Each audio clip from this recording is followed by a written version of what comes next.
सनातनी सर्व आर्यवत पासून आपण इथपर्यंत आलेलो आहोत।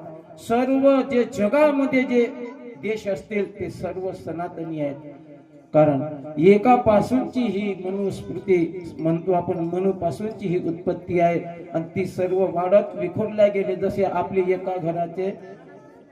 एका घराचे 2 घर, एका घराचे 3 घर, ते जसे वाढत गेले हे देश सुद्धा तसेच वाढत गेले। एका घराचे 2, 2चे 4, 4चे अशा पद्धतीने ते वाढत गेले।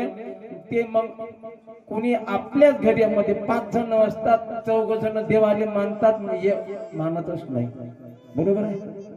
मग तो अलग मार्गाने जातो आणि हा अलग मार्गाने जातात, तो धर्मातून निघाला बाहेर, नाही का। अलीकडे शिव धर्म निघाला, हा धर्म निघ, तो धर्म निघ, बाकीच्यांनी ते धर्म काढले, अलग अलग झाले, म्हणून ते विखुरल्या गेले। विठ्ठल विठ्ठल।